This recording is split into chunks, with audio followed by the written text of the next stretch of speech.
오늘 우리에게 주신 하나님의 말씀을 봉독하겠습니다. 요한복음 16장 23절부터 27절까지 말씀입니다. 그날에는 너희가 아무것도 내게 묻지 아니하리라. 내가 진실로 진실로 너희에게 이르노니 너희가 무엇이든지 아버지께 구하는 것을 내 이름으로 주시리라. 지금까지는 너희가 내 이름으로 아무것도 구하지 아니하였으나 구하라. 그리하면 받으리니 너희 기쁨이 충만하리라. 이것을 비유로 너희에게 일렀거니와 때가 이르면 다시는 비유로 너희에게 이르지 않고 아버지에 대한 것을 밝히 이르리라. 그날에 너희가 내 이름으로 구할 것이요 내가 너희를 위하여 아버지께 구하겠다 하는 말이 아니니. 27절 말씀 우리 다 같이 봉독합니다. 이는 너희가 나를 사랑하고 또 내가 하나님께로부터 온 줄 믿었으므로 아버지께서 친히 너희를 사랑하심이라. 아멘. 하나님의 말씀입니다. 오늘도 하나님의 말씀에 은혜 받으시고 새 힘을 얻으시고 또 한 주간 승리하시는 저와 여러분 되시기를 바랍니다. 이민자로 살아가는 딸을 통해서 기독교로 귀의하게 되었던 이여령 교수님, 제가 몇 주 전에도 말씀을 드렸었는데요. 몇 년 전에 이제 딸의 그 죽음 후에 그 딸을 향한 그 아버지의 애절한 그 마음을 담아서 출판한 책이 있습니다. 딸에게 보내는 굿나잇 키스라고 하는 제목으로 책을 출간을 했는데요.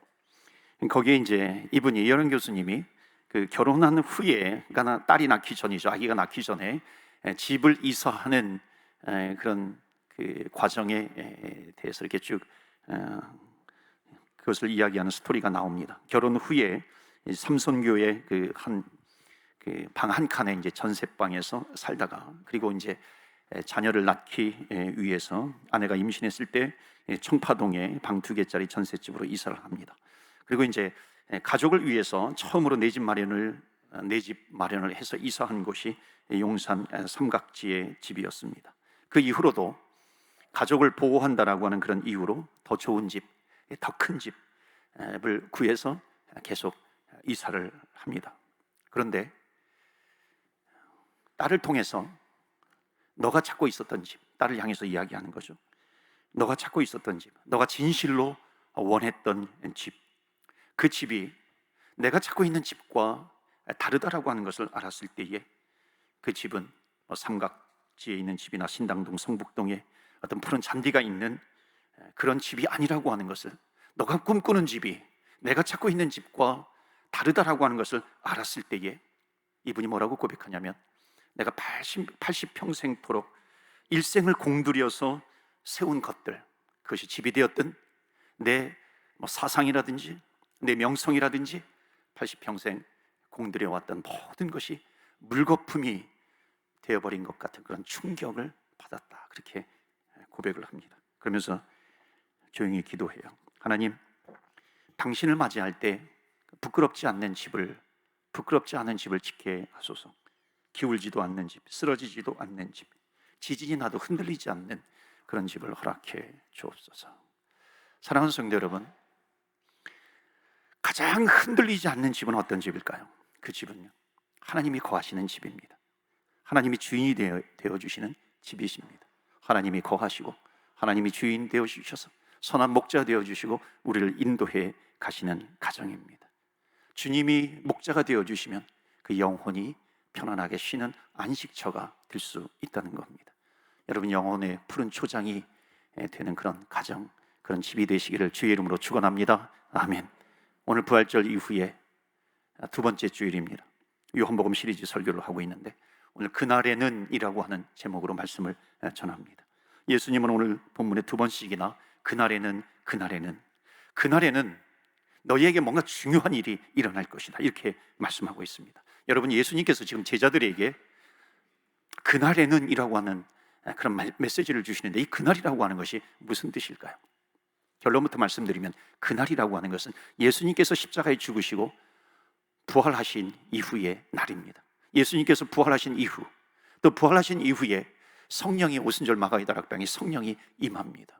바로 그런 날. 그리고 예수님께서 부활 승천하신 다음에 다시 재림하신다고 약속해 주셨는데 바로 그 재림의 날, 그것을 다 통틀어서 그날에는이라고 말씀하는 겁니다. 그러니까는 그날이라고 하는 것은 뭐냐면 예수님께서 부활하신 이후에 예수님을 믿는 사람들에게 펼쳐지는 모든 날이 어찌 보면 그날이 될 수 있는 거죠. 그런데 그날을 기점으로 해서, 예수님께서 부활하신 날을 기점으로 해서 정말 중요하고도 놀라운 변화가 있을 것이다. 그래서 오늘 예수님께서 제자들에게 그날에는이라고 두 번이나 강조해서 말씀하고 있는데요, 어떤 중요한 변화가 있을 것인데 그 중요한 변화라고 하는 것은 뭐냐면은 새로운 기도가 펼쳐지게 될 것이다 라고 하는 겁니다. 그래서 가장 크게 달라진 점이 뭐냐면 23절, 24절입니다. 23절에 보면 그날에는 너희가 아무것도 내게 묻지 아니하리라. 내가 진실로 진실로 너희에게 이르노니 너희가 무엇이든지 아버지께 구하는 것을 내 이름으로 주시리라. 24절 다 같이 읽을까요? 시작. 지금까지는 구하라 그리하면 받으리니 너희 기쁨이 충만하리라. 아멘. 내 이름으로 아무것도 구하지 아니하였으니 구하라. 간절히 구하는 겁니다. 여러분 그렇게 읽으시면 안 돼요. 지금 읽으신 것처럼 그렇게 구하는 것이 아니라 간절히 구하듯이 읽으셔야 한다는 겁니다. 그러면 기쁨이 충만하리라. 여러분 24절 다시 읽어볼까요? 시작. 지금까지는 너희가 내 이름으로 아무것도 구하지 아니하였으나 구하라 그리하면 받으리니 너희 기쁨이 충만하리라. 아멘. 여러분 뭐가 달라졌다고 말씀하고 있습니까? 그날에는 너희가 내 이름을 가지고 하나님께 직접 기도할 수 있다는 겁니다. 물론 그 전에도 기도가 있었어요. 구약시대에도 기도가 있었습니다. 그런데 지금 그날에는 너희가 예수의 이름을 가지고 직접 하나님께 나와 기도할 수 있게 되었다라고 하는 겁니다. 이게 너무나도 중요한 변화입니다. 그러니까 예수님께서 십자가에 죽으셨어요. 그리고 사망을 이기시고 죽음을 이기시고 부활하셨을 때에 성경에 보면, 히브리서에 보면 성소와 지성소를 가로막고 있는 휘장이 쫙 갈라졌다 그럽니다. 그러니까 쫙 갈라졌기 때문에 이제는 누구든지 예수님께서 십자가의 제물이 되어주셨기 때문에 누구든지 담대하게 하나님 앞에 나아갈 수 있다는 것입니다. 자, 누구든지 하나님 앞에 예수님께서 제물이 되어주셨기 때문에 하나님 앞에 나아갈 수 있다라고 하는 것을 기도에 적용을 하면은 어떻게 적용을 할 수 있냐면 바로 이 말씀이에요. 예수 이름을 붙들고 기도할 수 있다는 겁니다. 그러니까 예수 이름을 붙들고 아버지께 나아갈 수 있다라고 하는 것. 그러니까 주의 이름을 부르면서 기도하게 되면은 마치 예수님께서 십자가에 죽으시고 부활하실 때 휘장이 갈라진 것처럼 누구든지 담대하게 하나님 앞에 나아갈 수 있는 것처럼 누구든지 예수 이름으로 기도하면 그 기도가 하나님 앞에 올려진다는 겁니다. 여러분 믿으시기를 축원합니다. 우리의 기도가 하나님 앞에 올려지는 기도, 그 기도가 되기 위해서 너희들 내 이름으로 구해라. 내가 응답해 주겠다라고 하는 겁니다. 그래서 우리가 예수님의 이름으로 하나님께 직접 기도한다라고 하는 것은 뭐냐면 주의 이름을 불렀다, 예수의 이름을 붙들었다라고 하는 것은 내 공로가 아니죠. 내 공로가 아니라 십자가의 공로로 하나님 앞에 나아갔던 것처럼 예수의 이름을 붙들었다라고 하는 것은 내 공로가 아니라 예수 그리스도의 공로로 말미암아 하나님 아버지 앞에 나아갈 수 있다는 겁니다. 그분의 이름으로 직접 하나님께 기도할 수 있게 되었다는 것이죠. 그래서 23절에 보면은 너희가 무엇이든지 아버지께 구하는 것은 내 이름으로 주시리라. 내 이름으로 기도하면 내 이름으로 주게 될 것이다. 그러니까 예수님께서는요, 내 이름으로 기도하는 것만 내가 받을 거야. 마치 예수님께서 기도의 매뉴얼을 정해버리신 겁니다. 기도의 매뉴얼을 정하셔서 내 이름으로 기도해. 내 이름으로 기도하면 내가 귀를 기울이게 될 것이고 내 이름으로 기도하게 되면 내가 들을 거야. 그러니까 예수의 이름으로 기도하지 않으면 하나님께서 받지 않으신다는 거죠.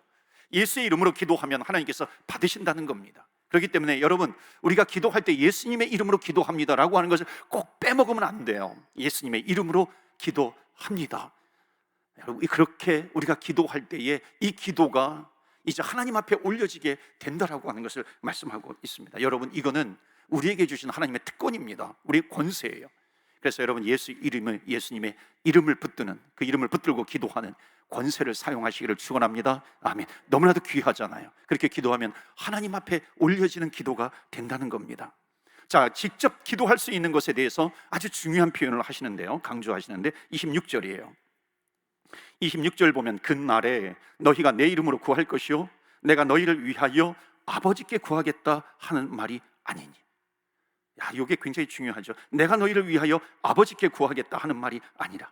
그러니까 너희가 이제 구하면 너희가 나한테 구하면 내가 아버지께 구하겠다, 그게 아니라 이제 너희는 내 이름을 가지고 있으면, 내 이름을 가지고 기도하면 너희가 직접 하나님께 기도할 수 있다는 겁니다. 놀라운 사실이죠.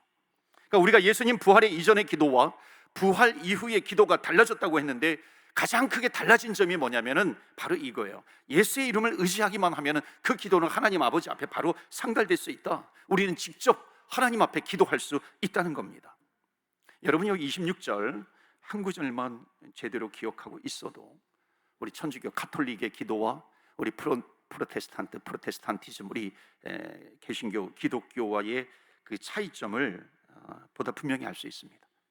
카톨릭을 제가 뭐 비난하거나 비판하거나 판단하거나 그런 것이 아니라, 우리 교회 이제 카톨릭에서 신앙생활하다가 오신 분들도 제법 계시는데요, 이 기도에 대한 차이점을 알게 되면은 그 차이점을 통해서 성경이 말하고 있는 이 기도에 대해서 정확히 이해할 수 있습니다. 또 우리 교회에서 신앙생활 하는데 큰 도움이 되실 겁니다. 여러분, 카톨릭에는 성인에게 드리는 세인트, 성인에게 드리는 기도가 있습니다. 성인들에게 기도를 부탁하는 거죠. 물론 스스로 하나님께 직접 기도하는 기도도 물론 있어요. 그런데 많은 경우에는 또 성인들에게 기도를 부탁하기도 합니다. 그 이유는 간단해요. 나보다도 더 착한 사람이요, 나보다도 더 선한 사람, 나보다도 더 거룩한 사람이 나를 대신해서 하나님께 기도해 주시면 하나님께서 더 빠르게 응답해 주실 것이 아니냐, 하나님께서 더 응답해 주시기 쉬운 그런 기도가 되지 않을 것 아니냐. 그러니까 나 같은 죄인이 하나님께 기도하는 것보다도 더 세인트가, 그래서 예수님의 어머니였던 성모가 기도하는 것이, 성모 마리아가 기도하는 것이 훨씬 나을 것 같고요. 그리고 지나갔던 많은 성인들이 있잖아요. 성 베드로 앞에다 세인트를 붙여서 성 베드로, 성 요한, 성 안토니오, 성 베네딕트, 성 프란체스코, 성 테레사. 자, 이런 사람들, 그러니까 이런 성인들에게 기도를 의탁하면은 훨씬 더 빠르게 응답해 주실 것이 아니냐. 그런데 어떤 결과가 나왔는지 아세요? 어떤 결과가 생겨났냐면, 하나님께 직접 나아가는 것을 두려워하기도 합니다. 여러분, 하나님을 두려워하는 것, 어찌 보면 좋은 표현일 수도 있어요. 하나님에 대한 경외감이 더 생기기도 합니다. 그런데 한편으로 두려움이 있는 거죠. 그런 것이 점점 깊어져요. 그러니까 종교개혁자 마틴 루터가 바로 이런 부분이 있었죠. 하나님께 나아가는 것이 두려움이 있었어요. 그래서 성인을 세운다든지, 그 중간에 이제 사제를 세운다든지 무엇을 세운다든지, 항상 하나님과 나 사이에 누군가를, 뭔가를 이렇게 세우는 겁니다. 그런 교리들이 생겨나지. 이콘이라든지 이런 것을 붙드는 그런 교리들을 생겨나게 되는 겁니다. 그렇게 되면 문제가 뭐냐면, 하나님과 나 사이에 친밀도가 점점 떨어지게 됩니다. 그러니까 하나님은 내 옆에 나와 가까이 계신 분이라기보다는 좀 멀리 계신 분이에요. 그러니까 멀리 계신다라고 하는 것은 뭐냐면, 멀어지면 멀어질수록 뭐가 필요하냐면, 중간에 그것을 이을 수 있는 다리가 필요한 겁니다. 그러니까 그런 다리들을 만들어내게 되는 거죠. 성당의 구조 자체도요, 성당의 구조도 굉장히 멉니다. 이렇게 우리 프로테스탄티즘 기독교 같은 경우에는 이렇게 되도록이면 이렇게 같이 강단하고 이렇게 가깝게 만듭니다. 이것도 좀 높은 거예요. 원래는 좀 2층이 있으면은, 중위층이 있으면은 이 정도는 됩니다. 그러나 그렇지 않을 경우는 점점 이렇게 낮아지고 가까워지기도 합니다. 그런데 유럽의 성당들을 보면 굉장히 이렇게 멉니다. 저 강대상이 저쪽에 있어요. 그리고 이 강대상은 점점 이렇게 높아지기도 합니다. 제가 몬트리올에 있었는데요, 그 몬트리올이라고 하는 이름 자체가 원래 불어에서 온 거잖아요. 좀 퀘벡이니까는. 몬트리올이 불어는 몽레알입니다. 몽레알. 레알은 로열, 그러니까 황제, 군주에 대한 뜻입니다. 그래서 몬트리올을 발견했을 때 프랑스 황제에게 바친다라고 하는 의미로 몽레알, 이렇게. 레알은 원래 로얄의 옛날식 이름입니다. 지금도 레알 마드리드 있잖아요. 그래서 이 몽로얄, 마운트 로얄 이렇게 됩니다. 그래서 이제 몽레알이 영어로 몬트리올 이렇게 된 거죠. 그런데 이 몬트리올이 공식적인 이름이지만 실제로 그 전부터 사용되었던 이름이 있습니다. 그 이름이 뭐냐면은, 거기에 사는 사람들은 이 이름을 더 좋아하는데, 빌라 마리아야. 빌라 마리아. 그러니까 빌라 마리아라고 하는 것은 뭐냐면, 마리아의 도시, 마리아가 뭐 살려준 도시, 뭐 마리아에게 드린 도시, 뭐 1억 바쳐진 도시, 이런 의미입니다. 왜 그러냐면은, 왜 이런 이름이 생겼냐면은, 처음에 퀘벡에, 프랑스에서 온 퀘벡의 정착민들이 거기서 살아가다가 큰 홍수를 만나게 된 겁니다. 큰 홍수를 만나가지고 다 죽게 되었어요. 그때 이제 성모 마리아에게 기도합니다. 우리를 살려주세요, 우리를 살려주세요. 그런데 그 기도 이후에 홍수가 딱 멈춰진 거예요. 그래서 성모 마리아가 우리를 살려줬다, 성모 마리아가 우리를 대신해서 기도해 주었다. 그래서 빌라 마리아라고 하는 이름이 된 겁니다. 그러니까는 성인들이 나보다도 더 하나님께 기도를 잘 드려줄 것이다, 그런 생각이 있었기 때문인 거죠. 그러니까 하나님이 어려운 거예요. 그러니까 사제에게 가가지고 자기의 죄를 고해성사하기도 합니다. 그러나 사랑하는 성도 여러분, 우리가 정확히 알아야 됩니다. 하나님과 우리 사이에는요, 예수 그리스도의 이름이 있으면 돼요. 예수님께서 십자가에 달려 돌아가시기 전에 제자들에게 지금 미리 가르쳐주고 있습니다. 이제 하나님과 우리 사이에는 내가 이제 곧 십자가에서 죽고 부활하고 승천하게 될 테인데, 이제 보혜사 성령을 줄 터인데 내 예수 그리스도의 이름, 내 이름을 붙들고 기도하면 내가 기도하지 않아도 너희들이 친히 하나님께 나아갈 수 있어. 하나님께서 친히 응답해 주실 것이야. 지금 그렇게 지금 말씀하고 있는 겁니다. 그러니까 나와 예수 그리스도 사이에, 나와 하나님 사이에 아무것도 필요한 것이 없다라고 하는 겁니다. 필요한 분은 한 분, 우리의 중보자가 되어주시는 예수 그리스도예요. 대제사장이 되어주시는, 우리의 죄를 위해서 친히 대제사장이 되어주셨다라고 하는 예수님 한 분만이 필요한 겁니다. 그래서 사도 바울이 복음을 전할 때 아테네에서요, 그때 아테네 사람들이 자꾸만 하나님과 멀게 되는 그런 일들을 벌이고 있으니까는 이 사도 바울이 얘기하는 것은 뭐냐면, 하나님은 우리와 가까이 계셔. 하나님은 우리 친히 가깝게 우리 옆에 계시는 분이야, 그렇게 말씀하고 있습니다. 그렇기 때문에 사랑하는 성도 여러분, 내가 기도를 만약에 내가 아직 안 하고 있다면은, 기도를 내가 하고 있는데 중단했다면은, 내가 기도하는 사람이 되기를 원한다고 한다면, 기도의 사람이 될 수 있기 위해서 가장 먼저 우리가 걸어야 될 첫 번째 발걸음은 뭐냐면요, 우리가 믿고 있는 하나님에 대한 상이 바뀌어야 된다는 겁니다. 하나님은 무섭고 하나님은 어렵다고 생각하고 있는 것이 아니라, 여러분 정말 하나님이 무섭고 어렵고요, 가기 어렵다고 생각하면은 내가 한 번, 두 번, 세 번, 네 번 가게 될 거 한 번밖에 가지 않습니다. 그런데 오늘 분명히 하나님께서 우리에게 말씀하시는 것은 뭐냐면, 하나님은 우리에게 어떤 분이신가? God is good. 하나님은 선하신 분이에요. 하나님, 우리가 하나님 앞에 가까이 나아가면 나아갈수록 하나님은 마음이 넓어서 우리를 언제든지 받아주실 수 있는, He is my Father, 우리의 아버지가 되시는 하나님 아버지이십니다. 내가 언제든지 달려가도 나를 거절하지 아니하시고 받아주시는 하나님 아버지, 그 넓은 품으로 받아주시고 안아주시는 하나님. 여러분, 하나님이 멀어지게 되면은 두 번 갈 거, 세 번 갈 거 한 번밖에 가지 않죠. 그래서 호세아서 6장에 보면은 여호와께로 돌아가자, 여호와께로 돌아가자, 하나님께로 나아가자. 그가 찢으셨으나 우리를 다시 싸매어 주실 것이다, 꿰매어 주실 것이다. 새벽같이 그의 나오시면 새벽같이 일정하여 우리에게 은혜를 베풀어 주시고 또 은혜를 베풀어 주시고 또 은혜를 베풀어 주시고, 이 하나님에 대해서 오해하지 말아라. 하나님은 선하신 하나님이시다. 그렇지 않습니까? 여러분, 우리가 살다가 죄에 넘어질 수도 있어요. 쓰러질 수도 있고 무너질 수도 있습니다. 그런데 우리는 어떻게 해요? 하나님은 가까우신 하나님이기 때문에, 내가 죄를 지었기 때문에 하나님께서 나를 벌 주시는 하나님, 그렇지 않죠. 내가 죄를 지었다 할지라도 나는 하나님 앞에 나아가 회개할 수 있잖아요.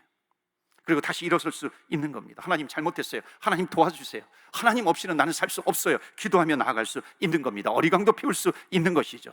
여러분, 하나님은 절대로 높은 보좌에 계신다고 해가지고 어떤 중간에 거룩한 사람 몇 명들을 모아놓고 그 사람들을 통해서 내가 너희들을 만나줄게 그렇지 않습니다. 예수님은 어떤 분이세요? 부활하여 살아계신 예수님, 그 부활하여 살아계신 예수님이 여기에 계시다. 그 예수님의 이름을 붙들고 나아가면 He is good. 하나님은 선하신 하나님, 그 주님은 우리와 함께 계시다. 임마누엘 하나님, 멀리 계시지 않으세요. 그래서 우리는 하나님에 대해서 오해하면 안 되죠. 하나님은 우리의 기도를 듣기 원하시고 즐거워하시는 겁니다. 좋으신 하나님이세요. 그래서 예수님께서 너희들이 기도하는 사람이 되려고 한다면 반드시 너희들이 이것을 알아야 된다, 그래서 강조하는 구절이 26절, 27절입니다. 26절에 보면, 그날에 너희가 내 이름으로 구할 것이요 내가 너희를 위하여 아버지께 구하겠다는 말이 아니니.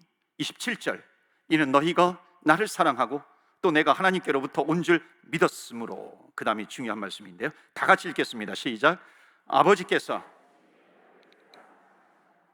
아멘, 아버지께서 친히 너희를 사랑하시나. 이걸 좀 알으라는 겁니다. 좀 깨달아라.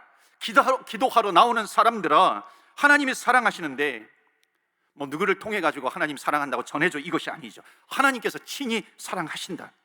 그러니까 하나님은 우리가 무서워하고 멀리 계시는 하나님이 아니시다, 오해하지 말아야 한다는 겁니다. 예수님이 가르쳐 주시잖아요. 하나님이 친히 너희를 사랑하시느니라. 하나님은 누구를 통해서 이렇게 전하는 것을 기뻐하지 않으신다는 겁니다. 하나님은 우리랑 너랑 직접 대화하고 싶으셔. 지금 예수님께서 그렇게 말씀하시는 거죠. 하나님도 자꾸만 누구를 통해서 나에게 이렇게 대화를 시도하고 그러면 하나님도 기분 나빠하시는 겁니다. 마치 명절 때와 명절이 됐을 때에 시어머니가 좀 어려운 며느리가 있잖아요. 시어머니가 좀 무서운 며느리가 있잖아요. 그러니까 직접 말하기 어려우니까 남편이 통화할 때 내 말도 좀 전해줘, 나 잘 지내고 있다고 내 말도 좀 전해줘 하는 그런 거하고 똑같지 않습니까?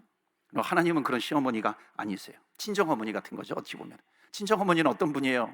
멀리 떨어져 있지만은 내가 뭐 음식을 만들어요, 뭐 김치를 담궈요, 김치찌개를 만들어요. 그러면 모르겠으면 수시로 전화하잖아요. 전화해가지고 그다음 이거 뭐 넣어야 돼, 뭐 넣어야 돼. 그러면 뭐 하다가 또 뭐 모르겠어요. 그럼 또 전화하고 한 번, 두 번, 세 번, 네 번, 10번이고 계속해서 전화하는 거예요.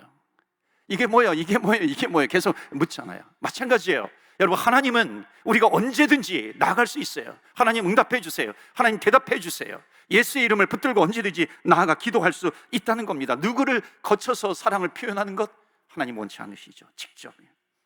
그런데 왜 우리가 안 나가나요? 왜 안 나가나요? 하나님 앞에 왜 나가지 않을까요? 혹시 이런 이유 때문에 그런 거 아니에요? 어느 노년 부부가 있었어요. 그건 얼마나 정이 많이 들었겠어요. 그런데 나이가 들어가면서 청력이 어두워지고 시력이 점점 어두워지는 겁니다. 어느 날 남편이 아내에게 얘기했는데 아내가 듣지 못하는 거예요. 아내가 대답을 하지 않는 거예요. 마음이 이게 탁 무너지잖아요.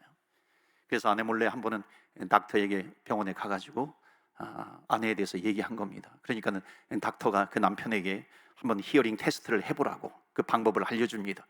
그 좀 이렇게 등 뒤에서라든지 멀찌감이 떨어져서 한번 얘기를 걸어보라고. 만약 듣지 않으면은 몇 발자국 더 가서 얘기를 한번 물어보고, 또 듣지 않으면 몇 발자국 가가지고 한번 물어보라고. 그래서 이제 그날 가서 당장 시험을 합니다. 보니까 아내가 음식을 하고 있어요. 등 뒤에서 물어보는 겁니다. 좀 떨어져가지고 여보 지금 뭐 하고 있어? 대답을 안 해요. 마음이 툭 무너지는 거죠. 그 다음에 몇 발자국 가가지고 여보 지금 뭐 하고 있어? 무슨 일 하고 있어? 역시 대답이 없어요. 낙심이 되잖아요. 또 앞에 가가지고 여보 뭐 하고 있어? 마음이 툭 떨어집니다. 대답을 하지 않으니까. 이제 마지막에 이제 등 뒤에 가가지고 등을 이렇게 탁 치면서 여보 뭐 하고 있어? 그랬더니 아니 내가 김치찌개 만들고 있다고 지금 몇 번이나 말했어요. 김치찌개 만들고 있다고 내가 3번이나, 적어도 3번이나 얘기를 했는데 왜 그걸 듣지 못하고 있어요? 알고 보니까요, 아내가 듣지 못하는 게 아니라 내가 듣지 못했던 거예요. 내가 지난주에도 얘기했는데 아내는 대답을 해주었는데 내가 듣지 못하니까 아내가 대답하지 않았던 걸로 안 거예요. 지난달에도 내가 아내에게 말을 걸었을 때 아내는 대답을 해주었는데 내가 듣지 못하니까 아내가 듣지 못하는구나, 그렇게 생각을 한 거예요.